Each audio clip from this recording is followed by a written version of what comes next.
একদিন হজরত মোহাম্মদ সাল্লাল্লাহু আলাইহি ওয়াসাল্লাম ফাতেমা রাদিয়াল্লাহু তাআলা আনহাকে ডেকে বললেন, হে ফাতেমা, এই মদিনায় এমন একজন কাঠুরের স্ত্রী থাকে, সে এমন একটি আমল করে যে আমলের কারণে সে তোমার আগে জান্নাতে প্রবেশ করবে। হুজুরে পাক সাল্লাল্লাহু আলাইহি ওয়াসাল্লামের কথা শুনে হজরত ফাতেমা রাদিয়াল্লাহু তাআলা আনহা বললেন, আব্বাজান, এটা কিভাবে সম্ভব? আমি জান্নাতের সকল মহিলাদের সর্দারিনী, কিভাবে কোনো মহিলা আমার পূর্বে জান্নাতে প্রবেশ করবে? জান্নাতে পূর্বে প্রবেশ করার আকাঙ্ক্ষা সকলেরই রয়েছে। আব্বাজান, দয়া করে আপনি আমাকে সেই কাঠুরের স্ত্রীর ঠিকানা বলুন, আমি যাতে দেখে আসতে পারি সে কি এমন আমল করে যে আমলের কারণে সে আমার পূর্বে জান্নাতে প্রবেশ করবে। হযরত মুহাম্মদ সাল্লাল্লাহু আলাইহি ওয়াসাল্লাম তখন তাকে বললেন, ফাতেমা, আজকে তুমি বাড়ি ফিরে যাও। কিছুদিন পরে আমি তোমাকে ডেকে নেব এবং আমি তোমাকে সেই কাঠুরিয়ার স্ত্রীর ঠিকানা বলে দেব। হুজুরে পাক সাল্লাল্লাহু আলাইহি ওয়াসাল্লামের এই কথা শোনার পরে হযরত ফাতেমা রাদিয়াল্লাহু তাআলা আনহা বাড়ি ফিরে আসলেন। এইভাবে বেশ কিছুদিন অতিবাহিত হয়ে গেল। এর মধ্যে হযরত ফাতেমা রাদিয়াল্লাহু তাআলা অসুস্থ হয়ে পড়লেন। একেধারে 3 দিন তার বাড়িতে কোনো খাবার ছিল না। খাবার না খেয়ে এবং অসুস্থতার কারণে হযরত ফাতেমা রাদিয়াল্লাহু তাআলা আনহা খুবই দুর্বল হয়ে পড়লেন। শেরে খোদা হযরত আলীর কাছে তখন কোনো অর্থ ছিল না, যেটা দিয়ে হযরত আলী কোনো খাবার কিনে আনতে পারত। 3 দিন অতিবাহিত হবার পর হযরত ফাতেমা রাদিয়াল্লাহু তাআলা আনহা হযরত আলীর হাতে একটি কাপড় দিয়ে বললেন, হে আমার প্রিয় স্বামী, আপনার হয়তো মনে আছে আব্বাজান মোহাম্মদ সাল্লাল্লাহু আলাইহি ওয়াসাল্লাম আমাদের বিয়ের সময় এই কাপড়টি আমাকে হাদিয়া স্বরূপ দিয়েছিলেন। এটি অত্যন্ত বরকতময় একটি কাপড়। আমার মন চাচ্ছে না যে এই কাপড়টি আমি বিক্রি করে দেই, কিন্তু তারপরেও যেহেতু আমাদের ঘরে 3 দিন যাবৎ কোনো খাবার নেই, তাই আপনাকে এই বরকতময় কাপড়টি আমি দিচ্ছি। আপনি এটিকে বাজারে বিক্রি করে এর মূল্য দিয়ে আপনি কিছু খাবার কিনে আনুন। হযরত আলী রাদিয়াল্লাহু আনহু হযরত ফাতেমা রাদিয়াল্লাহু তাআলা আনহার কাছ থেকে সেই কাপড়টি নিয়ে বিক্রি করার উদ্দেশ্যে বাজারের দিকে রওনা হলেন। তিনি কাপড়টি নিয়ে বাজারে পৌঁছালেন এবং সেটি বিক্রি করার জন্য অনেক ক্রেতাকে দেখালেন, কিন্তু কাপড়টি অত্যন্ত পুরনো হওয়ায় সেটি কেনার জন্য কেউ আগ্রহ দেখাচ্ছিল না। এই কারণে হযরত আলী রাদিয়াল্লাহু তাআলা আনহু অত্যন্ত নিরাশ হয়ে পড়লেন। তখন তিনি আল্লাহ রব্বুল আলামিনের দরবারে ফরিয়াদ করলেন, হে রব্বুল আলামিন, এই কাপড়টি অত্যন্ত পুরাতন, তাই এটিকে কেনার জন্য কোনো ক্রেতা আগ্রহ দেখাচ্ছে না।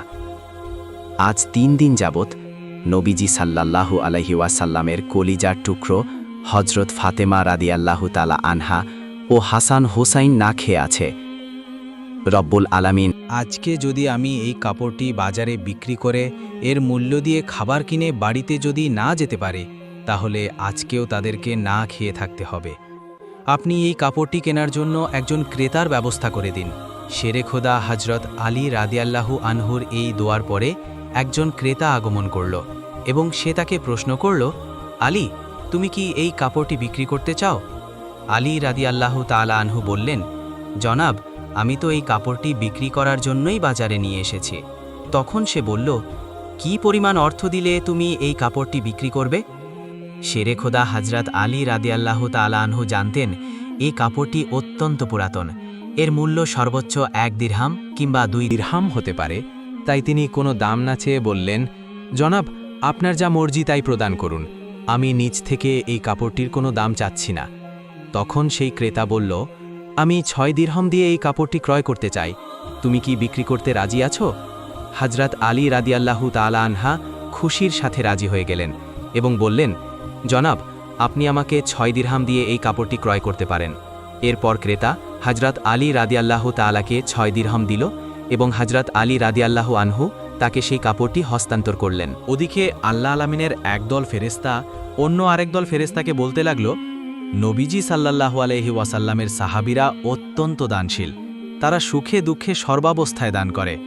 ফেরেশতাদের এই কথা শুনে অপর একদল ফেরেশতা বলল, আল্লাহর নবীর সাহাবীরা দান করে এটা ঠিক কথা, কিন্তু তারা সুখে দুঃখে সবসময় দান করে না। তাদের হাতে যদি কিছু থাকে তাহলেই তারা দান করে, এবং তাদের হাতে থাকা জিনিসটার প্রয়োজন যদি তাদের নিজেদের থাকে তখন তারা সেই জিনিসটি দান করে না। ফেরেশতাদের এই ঝগড়ার সমাধান করতে আল্লাহ রাব্বুল আলামিন তাদেরকে বললেন, হে আমার ফেরেশতা, তোমরা পরস্পরের মধ্যে ঝগড়া না করে এই বিষয়টি পরীক্ষা করার জন্য শেরে খোদা আলীর কাছে চলে যাও। সে 6 দিরহাম দিয়ে একটি কাপড় বিক্রি করেছে, আর এই 6 দিরহামটার অত্যন্ত প্রয়োজন। তোমরা আলীর কাছে সেই 6 দিরহাম চেয়ে দেখো সে তোমাদেরকে দেয় কিনা, আর এর মধ্যেই তোমাদের ঝগড়ার সমাধান হয়ে যাবে। আল্লাহ রাব্বুল আলামিনের পক্ষ থেকে এই নির্দেশ লাভের পরে একজন ফেরেশতা ফকির বেশে হযরত আলী রাদিয়াল্লাহু তাআলা আনহুর কাছে আগমন করলেন। শেরে খোদা হযরত আলী রাদিয়াল্লাহু তাআলা আনহু সেই 6 দিরহাম দিয়ে খাবার কিনতে যাচ্ছিলেন। ইতিমধ্যে ফকির বেশে সেই ফেরেশতা বললেন, হে আল্লাহর বান্দা, আমি কয়েকদিন যাবৎ না খেয়ে রয়েছি। দীর্ঘদিন না খেয়ে থাকার কারণে আমার শরীরে সামান্যতম নড়াচড়া করার শক্তি নেই। আমি আল্লাহর ওয়াস্তে তোমার কাছে কিছু ফরিয়াদ করছি। যদি তোমার কাছে কোনো অর্থ থাকে দয়া করে আমাকে সেগুলি দান করো, যাতে সেই অর্থ দিয়ে আমি খাবার কিনতে পারি এবং আমার ক্ষুধার জ্বালা নিবারণ করতে পারি। ফকিরের এই প্রার্থনা শুনে হযরত আলী রাদিয়াল্লাহু তাআলা আনহু ভাবতে লাগলেন, হে আল্লাহ, আজ 3 দিন যাবৎ আমার স্ত্রী ও সন্তানেরা না খেয়ে রয়েছে। 3 দিন পরে আমার স্ত্রী ফাতেমা আমাকে একটি কাপড় বিক্রি করতে দিলেন। বলা ছিল সেই কাপড় বিক্রি করে তার অর্থ দিয়ে আমি তাদের জন্য কিছু খাবার কিনে নিয়ে যাব, কিন্তু এখন আল্লাহর এক অসহায় বান্দা আমার কাছে ভিক্ষা প্রার্থনা করছে। এখন আমি কি আমার স্ত্রী ও সন্তানের জন্য খাবার কিনে নিয়ে যাব, নাকি এই ভিক্ষুককে দান করে দেব? সর্বশেষে তিনি সিদ্ধান্ত নিলেন যে এই অর্থগুলি ভিক্ষুককে দান করে দেবেন। অতপর তিনি মনে মনে জপ করতে লাগলেন, আল্লাহ আমার উত্তম অভিভাবক, এই ভিক্ষুককে আমি 6 দিরহাম দান করে দেই, অতপর আল্লাহ রাব্বুল আলামিন আমার জন্য উত্তম ব্যবস্থা করে দেবেন। অত্যন্ত চিন্তিত এবং পেরেশান মনে হযরত আলী সামনের দিকে চলতে লাগলেন। ইতিমধ্যে দেখা গেল এক ব্যক্তি হযরত আলী রাদিয়াল্লাহু তাআলা আনহুর কাছে একটি লাল ঘোড়া নিয়ে আসলো এবং সে তাকে বলল, হে শেরে খোদা আলী, আপনি কি আমার কাছ থেকে এই লাল ঘোড়াটি কিনতে চাচ্ছেন? তখন হযরত আলী রাদিয়াল্লাহু তাআলা আনহু বললেন, ভাই, আমি কিভাবে এই ঘোড়াটি আপনার কাছ থেকে কিনব? আমার হাতে তো কোনো অর্থ নেই। তখন সেই ব্যক্তি বলল, হে শেরে খোদা হযরত আলী, আমি বাকিতে আপনার কাছে এই ঘোড়াটি বিক্রি করব। আপনি এই ঘোড়াটি নিয়ে ব্যবসা করুন, এরপর ব্যবসায় লাভ হলে আমার মূল্য আমাকে চুকিয়ে দেবেন। হযরত আলী রাদিয়াল্লাহু তাআলা আনহু তখন ভাবলেন, যেহেতু বাকিতে তিনি আমাকে এই ঘোড়াটি বিক্রি করতে চাইছে, তাহলে তা নিতে আমার সমস্যা কোথায়?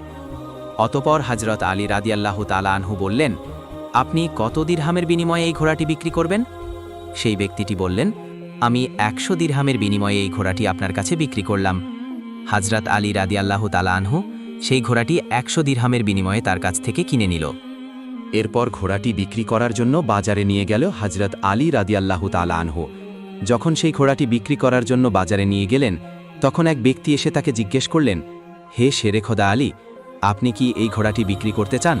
তখন হযরত আলী রাদিয়াল্লাহু তাআলা আনহু বললেন, ভাই, আমি তো এই ঘোড়াটি বিক্রি করার জন্যই বাজারে নিয়ে এসেছি। সেই ব্যক্তিটি বললেন, আপনি কত দিরহামের বিনিময়ে এই ঘোড়াটি বিক্রি করতে চান? আলী রাদিয়াল্লাহু তাআলা আনহু নিজের থেকে কোনো দাম না বলে সেই ব্যক্তিকে বললেন, আপনি কত দিরহামের বিনিময়ে এই ঘোড়াটি কিনতে পারবেন? সেই ব্যক্তিটি বলল, আমি 160 দিরহামের বিনিময়ে আপনার কাছ থেকে কিনতে। হযরত আলী রাদিয়াল্লাহু তাআলা আনহু চিন্তা করলেন, আমি তো এই ঘোড়াটি 100 দিরহামের বিনিময়ে কিনেছি, আর তিনি আমাকে মূল্য দিতে চাইছেন 160 দিরহাম, অতএব এতে আমার 60 দিরহাম লাভ হবে। তখন হযরত আলী রাদিয়াল্লাহু তাআলা আনহু বললেন, ভাই, আমি আপনার কাছে 160 দিরহামের বিনিময়ে এই ঘোড়াটি বিক্রি করলাম। সেই ব্যক্তিটি 160 দিরহামের বিনিময়ে হযরত আলীর কাছ থেকে সেই ঘোড়াটি কিনে নিলেন। হযরত আলী রাদিয়াল্লাহু তাআলা আনহু যে ব্যক্তির কাছ থেকে সেই ঘোড়াটি কিনেছিলেন তাকে 100 দিরহাম পরিশোধ করার পরেও তার কাছে রয়ে গেল 60 দিরহাম। তিনি 6 দিরহাম আল্লাহর রাস্তায় দান করেছিলেন। আল্লাহ রাব্বুল আলামিন তার বিনিময়ে তাকে 10 গুণ বৃদ্ধি করে 60 দিরহাম ফেরত দিলেন। অতপর সেই 60 দিরহামের বিনিময়ে শেরে খোদা হযরত আলী রাদিয়াল্লাহু তাআলা আনহু বিপুল পরিমাণ খাদ্য কিনে বাড়ির পথে রওনা হলেন। যখন তিনি বিপুল পরিমাণ খাদ্য কিনে বাড়িতে ফিরে এলেন, তখন হযরত ফাতেমা রাদিয়াল্লাহু তাআলা আনহু তাকে বললেন, হে আলী, আমি তোমাকে যে কাপড়টি বিক্রি করতে বলেছিলাম সেই কাপড়ের মূল্য দিয়ে তো এত পরিমাণ খাবার কেনা সম্ভব নয়। তাহলে তুমি এত খাবার কেনার অর্থ কোথায় পেলে? তুমি আগে আমাকে এই কথা বলো, তারপরে আমার বাড়ি প্রবেশ করতে পারবে। হযরত আলী রাদিয়াল্লাহু তাআলা আনহু বললেন, ফাতেমা, আগে আমি বাড়িতে প্রবেশ করি, তারপরে না হয় আমি তোমাকে প্রকৃত ঘটনা খুলে বলবো। কিন্তু হজরত ফাতেমা রাদিয়াল্লাহু তাআলা আনহা তাকে বললেন, আগে আপনি প্রকৃত ঘটনা খুলে বলুন, তারপরেই আপনি বাড়িতে প্রবেশ করতে পারবেন। শিরে খোদা হজরত আলী রাতালা আনহু বললেন, ফাতেমা, তুমি তো ভালো করেই জানো যে তোমার স্বামী হজরত আলী কোনো দিনই কোনোভাবেই অবৈধ অর্থ উপার্জন করতে পারে না। আমি যে পন্থায় এই অর্থগুলি উপার্জন করেছি তা সম্পূর্ণ বৈধ একটি পন্থা। অতএব এই ব্যাপারে তোমার সন্দেহ করার কোনো কারণ নেই। কিন্তু হযরত ফাতেমা রাদিয়াল্লাহু তাআলা আনহা হযরত আলী রাদিয়াল্লাহু তাআলা আনহুর এই কথাগুলি তেমনভাবে বুঝতে চাইছিলেন না। হযরত আলী ও হযরত ফাতেমার মাঝে এই ঘটনা ঘটার কিছুদিন পরে নবী পাক সাল্লাল্লাহু আলাইহি ওয়াসাল্লাম হযরত ফাতেমাকে তার দরবারে ডাক দিলেন। অতঃপর তিনি তাকে বলবেন, হে ফাতেমা, তোমার কি মনে আছে আমি কিছুদিন পূর্বে তোমাকে বলেছিলাম একজন কাঠুরিয়ার স্ত্রী তোমার পূর্বে জান্নাতে প্রবেশ করবে? হযরত ফাতেমা রাদিয়াল্লাহু তাআলা আনহা বললেন, আব্বাজান, অবশ্যই আমার মনে আছে, এবং আমি সেই কাঠুরিয়ার স্ত্রীর সঙ্গে সাক্ষাৎ করার জন্য অধীর আগ্রহে ব্যাকুল হয়ে আছি। দয়া করে আপনি আমাকে তার ঠিকানা বলুন, যাতে আমি দেখে আসতে পারি সেই কাঠুরিয়া স্ত্রী কি এমন আমল করে যার কারণে সে আমার পূর্বে জান্নাতে প্রবেশ করবে। তখন মুহাম্মদ সাল্লাল্লাহু আলাইহি ওয়াসাল্লাম তাকে বললেন, হে ফাতিমা, কোনো এক নির্জন জঙ্গলের মাঝে সেই কাঠুরিয়া ও তার স্ত্রী বসবাস করে। তুমি যাও, তার সঙ্গে সাক্ষাৎ করে এসো। রাসূল সাল্লাল্লাহু আলাইহি ওয়াসাল্লামের কাছ থেকে সেই কাঠুরিয়ার স্ত্রীর ঠিকানা পেয়ে হযরত ফাতেমা রাদিয়াল্লাহু তাআলা আনহা তার সাথে সাক্ষাৎ করার জন্য রওনা হলেন। যখন তিনি কাঠুরিয়ার বাড়িতে এসে পৌঁছালেন, তখন হযরত ফাতেমা রাদিয়াল্লাহু তাআলা আনহা সালাম দিয়ে বললেন, বাড়িতে কি কেউ আছেন? আমি নবীর মেয়ে হযরত ফাতেমা বলছি, আমি কি বাড়ির ভেতরে আসতে পারি? বাড়ির ভিতর থেকে আওয়াজ এলো, আমি পরম সৌভাগ্যবান যে আমার বাড়িতে নবীর মেয়ে হযরত ফাতেমা আগমন করেছেন। হে আল্লাহর নবীর মেয়ে, আপনি বলুন কেন আমার বাড়িতে আগমন করেছেন? তখন হযরত ফাতেমা রাদিয়াল্লাহু তাআলা আনহা বললেন, আমি আপনার সাথে দেখা করতে চাই, দয়া করে আমাকে ভিতরে আসতে দিন।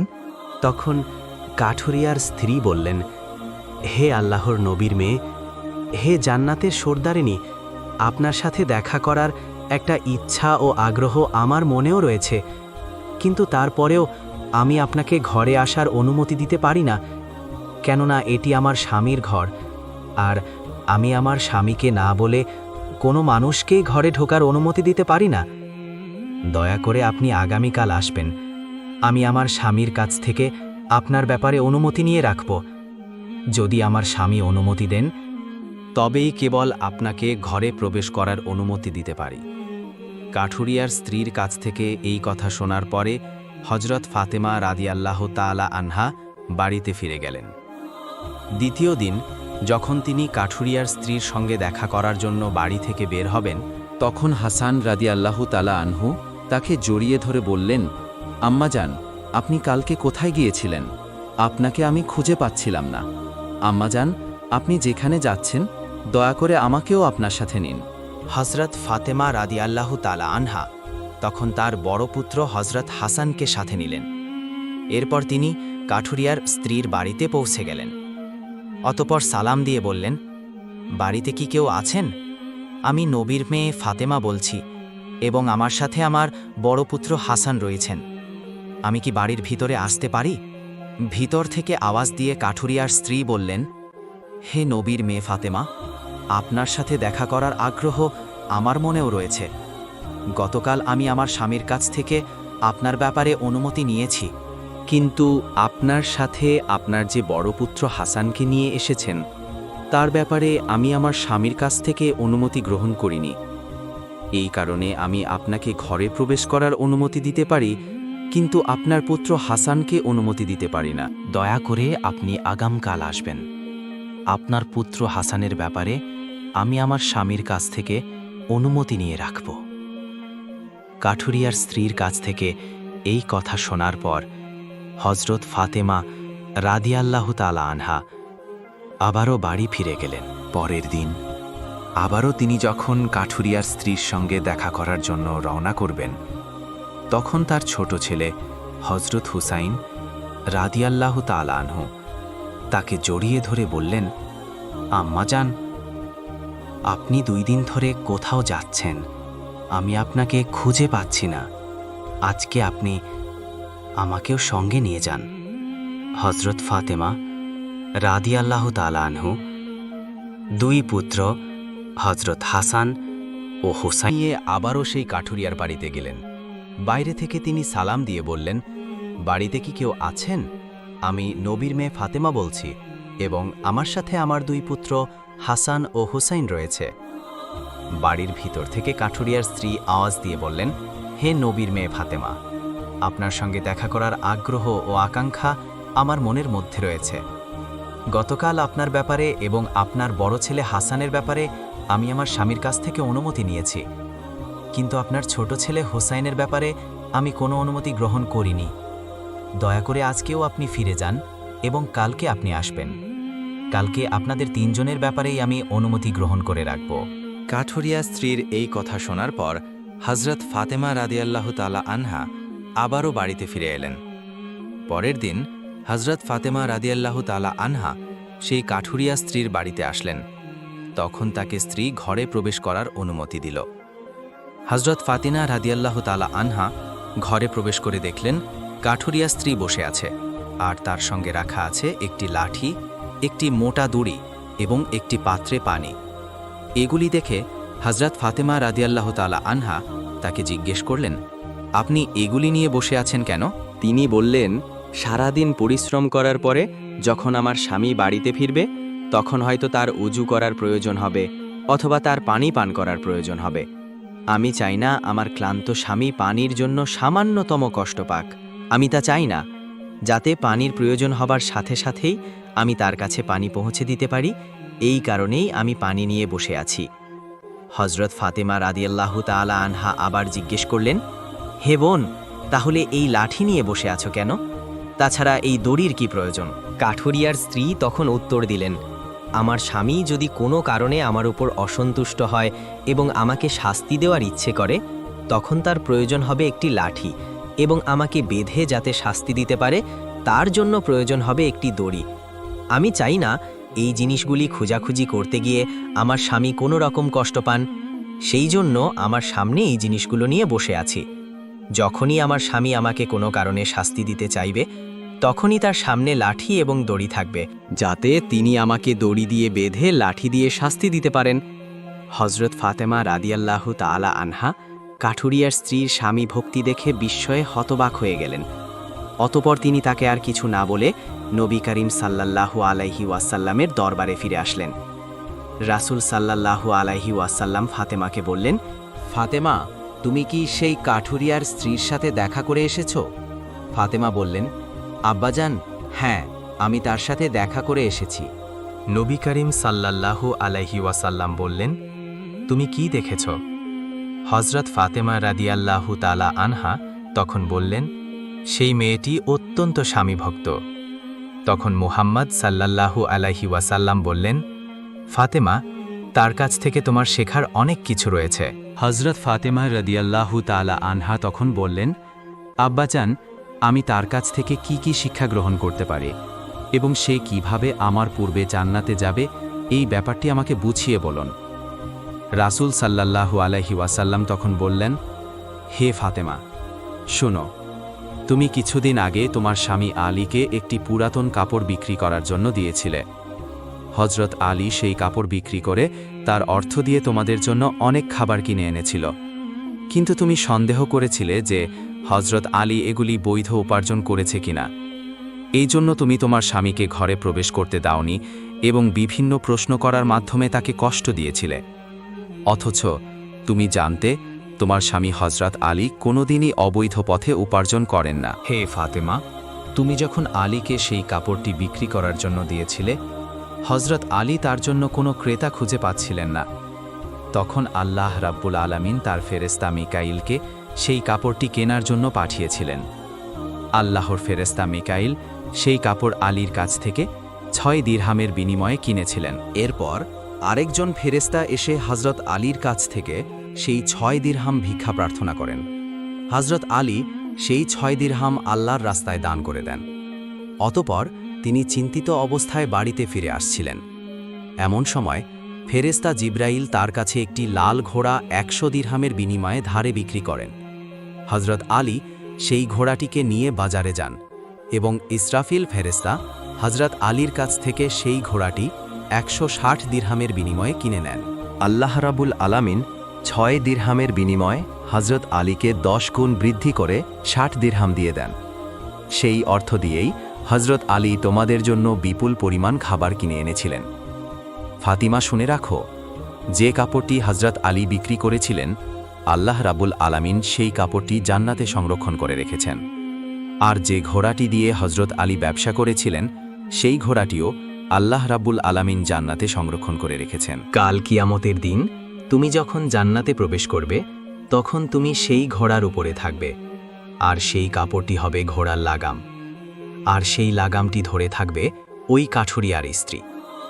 লাগামটি ধরে থাকার কারণেই সে তোমার আগে জান্নাতে প্রবেশ করবে এবং তুমি তারপরে জান্নাতে প্রবেশ করবে। কাঠুরিয়ার স্ত্রীর অতুলনীয় স্বামীভক্তি ছিল তার এই মর্যাদা প্রাপ্তির একমাত্র কারণ।